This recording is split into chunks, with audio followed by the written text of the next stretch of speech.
ज्ञान का क्या गुण है? वो सत्य है, वो चित्त है, वो आनंद है, वो सत्य है। जो सत्य है वो कभी नश्वर नहीं होता। देह तो नष्ट हो जाती है, देह मरने मिटने वाली चीज। तो समझा रहे हैं इन पांचों तत्वों में से मां तुम कुछ नहीं हो, संसार कुछ नहीं है, आत्मा पांचों तत्वों से परे की चीज है। तत्व ज्ञान दे रहे हैं और कह रहे हैं इन तत्वों को अपने अंदर से अलग करो, सोचो समझो मैं क्या हूं। जब तत्व में लीन हो जाओगे तो जो तुम मुझे ईश्वर करके मान रही हो, मुझ में मोह डाल रही हो, मुझे अपना बेटा समझती हो, जब तत्व बोध हो जाएगा तो जो मैं हूं खुद खुद को पाओगी।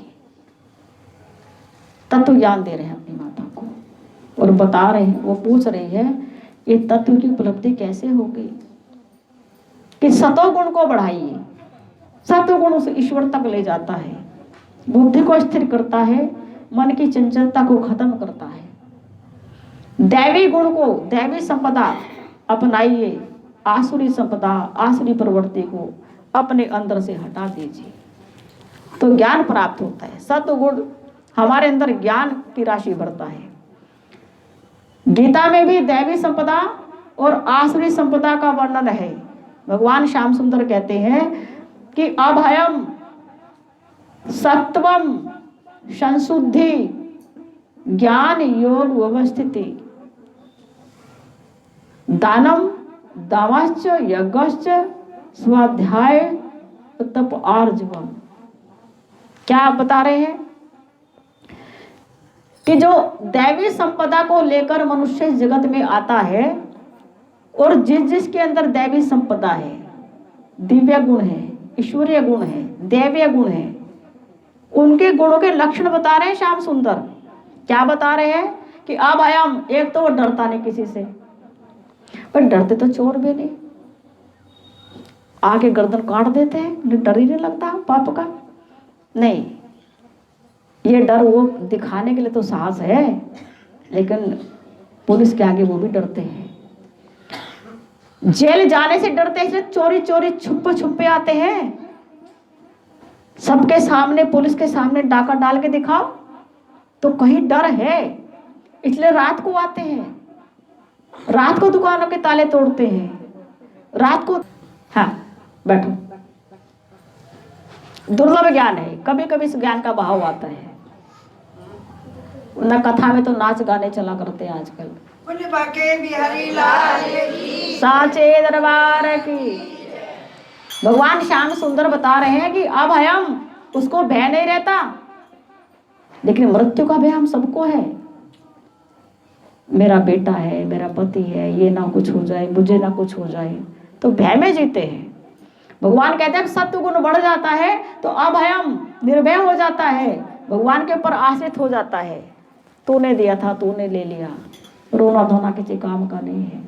सत्वम, सत्य आ जाता है। हम बार बार बात बात पे, छोटी छोटी बात पे झूठ बोल देते हैं, बड़ी बात पे तो कितना कपट करते होंगे। अपने अपने दिल को टटोल लो, क्या तुम्हारे अंदर दैवी संपदा है?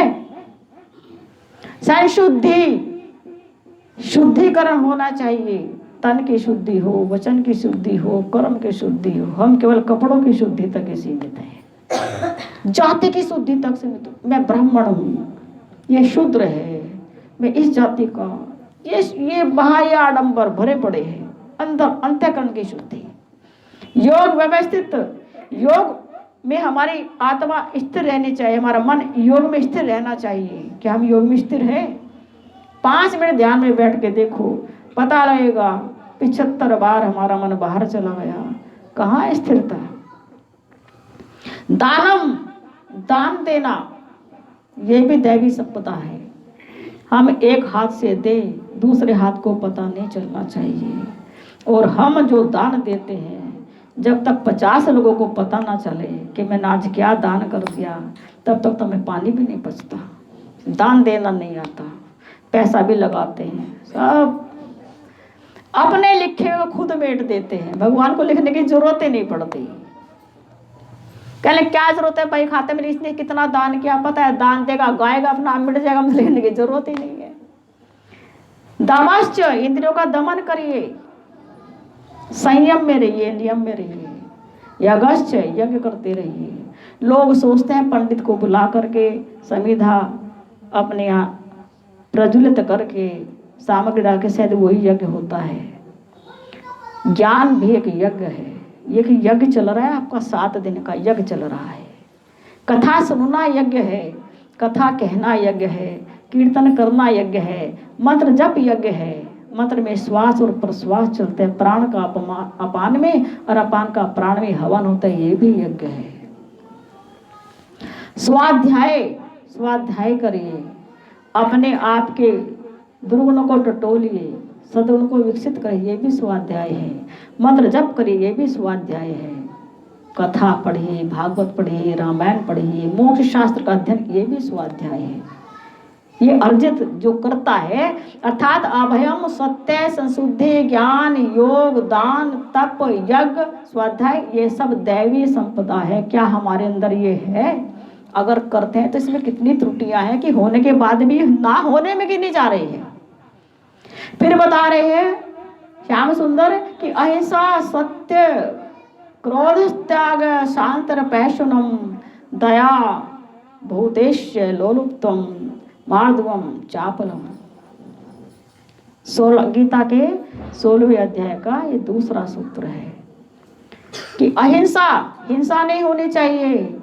हम तो ऐसी कटेली कटेली वाणी बोलते हैं, वाणी तो एक बार बोल गई, 10 साल तक उसका घाव अंदर से उसके नहीं जाएगा, जिसका हमने दिल दुखाया है।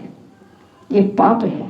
कहते हैं पता नहीं कौन सा पाप किया था। अरे ऐसे ऐसे पाप करते हैं हम, इनसे बचिए, मीठा बोलिए, सत्य को धारण करिए, झूठ मत बोलिए। क्रोधश त्याग, क्रोध का त्याग, जो क्रोध का त्याग करता है, सत्य को धारण करता है, हिंसात्मक वचन नहीं बोलता है, शांत पैसनम, और दूसरों की निंदा नहीं करता है, शांति को धारण करता है, देवी लक्षण है, दिव्य लक्षण है।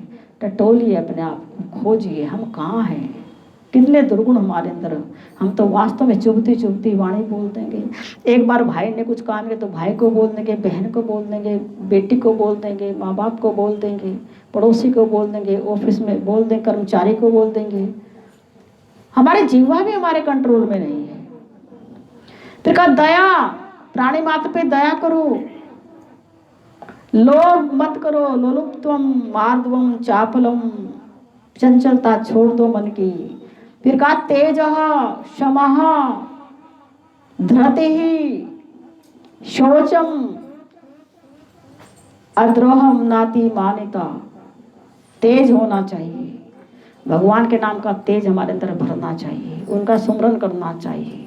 हम बैठे बैठे कभी बेटी को, कभी बेटी की बेटी को, कभी बेटी के बेटे को, कभी पोते को, कभी पड़पोते को, कभी मामा को, कभी नाना को, कभी मौसी को, कभी भाभी को, ये जितने से हमारा संपर्क है, हम उन्हीं के नाम का जप करते हैं, उन्हीं में मन चला रहता है, उन्हीं का तेज भर जाता है।